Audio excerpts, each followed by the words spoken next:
La Nouvelle-Orléans. Qu'est-ce que j'adore cette ville.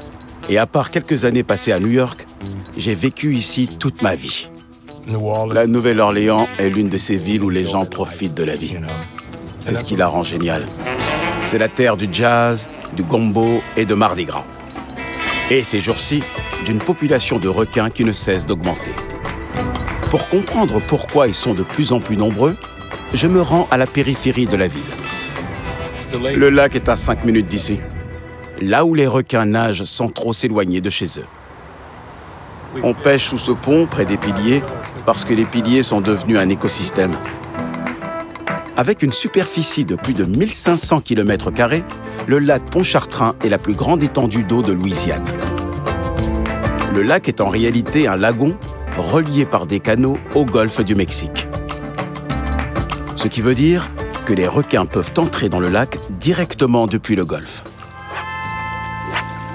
Des requins nagent librement dans le lac Pontchartrain.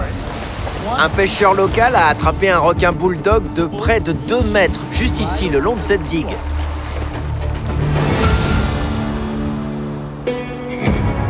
Moi aussi, je pêche dans le lac Pontchartrain. Il est vraiment juste derrière chez moi. J'emmène mes enfants en bateau sur ce lac. On est tellement naïfs par rapport à ce qui nous entoure, on se dit qu'il n'y a rien dans ce lac, alors qu'il est plein de requins. Pour en avoir le cœur net, aujourd'hui, je vais pêcher avec quelqu'un qui sait pourquoi ces prédateurs sont ici, si loin de la mer. C'est le repas ou des appâts? Voici Marcus Draymond, spécialiste des requins basé ici à la Nouvelle-Orléans. Quand t'étais gosse, t'entendais parler des pêcheurs qui attrapaient des requins bulldogs dans cette zone? Ouais. Ok. De temps en temps, mon oncle revenait avec un requin, mais c'était des requins plus petits. C'était pas de grands prédateurs. Je cherche des requins bulldogs. Ils peuvent vivre en eau douce sans problème. Et dans tout ce qui se trouve entre l'eau douce et l'eau salée. C'est une caractéristique des requins bulldogs en général. Oh, wow!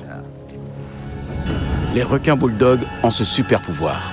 Leur capacité à nager en eau douce est quasiment unique. C'est vraiment une chance pour eux, mais c'est tout le contraire pour les pêcheurs. C'est donc pour ça que Marcus garde un œil sur eux et cherche des moyens de réduire au minimum les conflits entre les requins et les pêcheurs.